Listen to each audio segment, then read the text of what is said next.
Hello, I'm Dr. Marianne Teitelbaum, and today we're going to talk about taro root. It's a very interesting little vegetable, and it's found in Indian markets.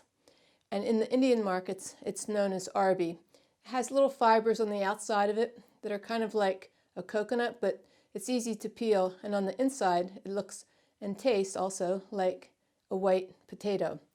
So let's begin the information here. So taro root is a starchy vegetable, which was originally cultivated in Asia, but it's now used in a variety of cuisines around the world.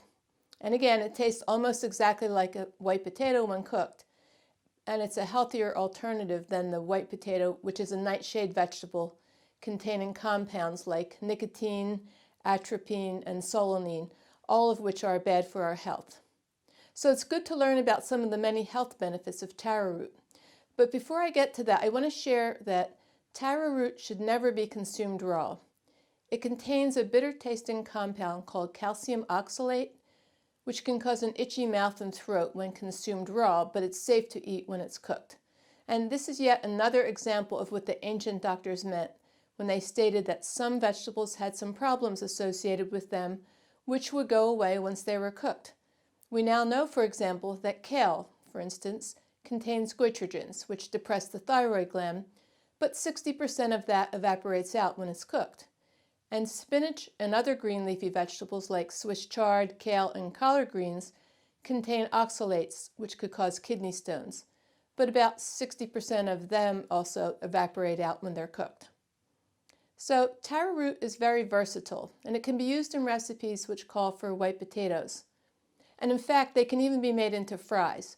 Just cut them into long, narrow, thin slices, drizzle them with some olive oil and salt, and bake them in the oven.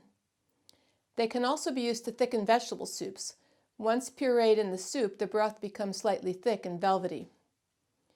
Taro root has polyphenols in it, which have some great health benefits.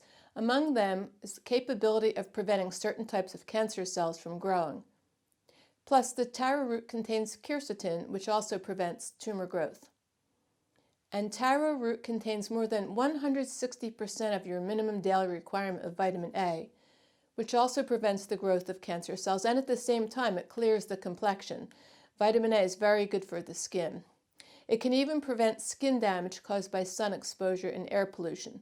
See, it's better to get your vitamin A in the food like this that has the pranic energy of nature rather than to take synthetic capsules of vitamin A, which are going to be toxic to your liver. Now, this is a good source of starch for diabetics who miss eating starches in their diet since so many of them have a high glycemic index, which means they can raise the blood sugar. See, taro root gives you the feeling that you're eating potatoes, and it seems very starchy, but there are several reasons why taro root would actually help to improve the blood sugar. It has a low glycemic index, and it contains fiber which humans can't digest, which means it won't create a spike in the blood sugar since it's not absorbed. And it also helps slow down the digestion and absorption of other carbohydrates, preventing large blood sugar spikes after meals. In fact, taro root contains a special type of starch known as a resistant starch that humans can't digest and therefore does not raise blood sugar levels, like I just said. Roughly 12% of the starch in cooked taro root is resistant starch, which makes it one of the better sources of this nutrient.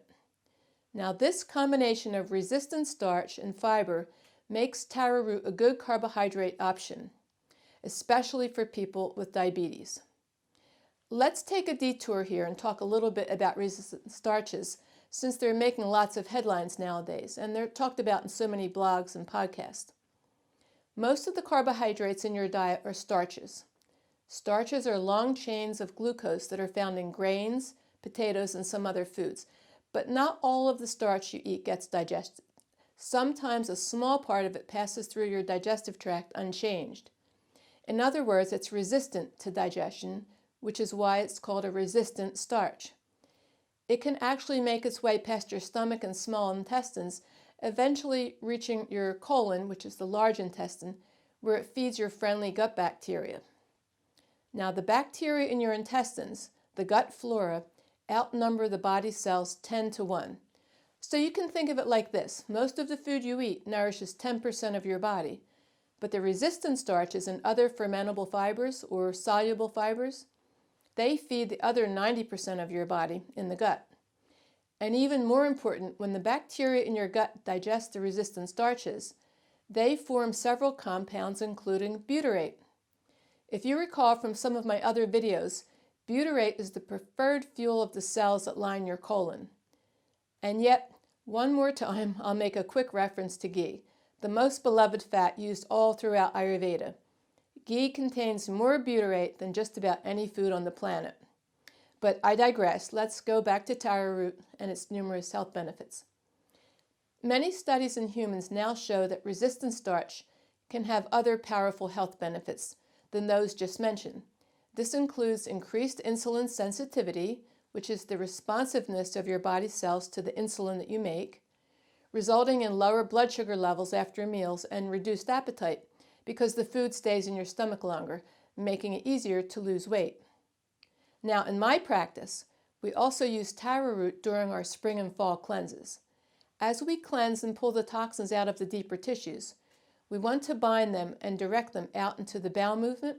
We use okra and taro root to bind these toxins because both contain some slimy compounds which can attach to the toxins and drag them out into the intestines, which is important because if you cleanse without binding the toxins, they could potentially roam throughout your whole body and they wreak havoc wherever they go.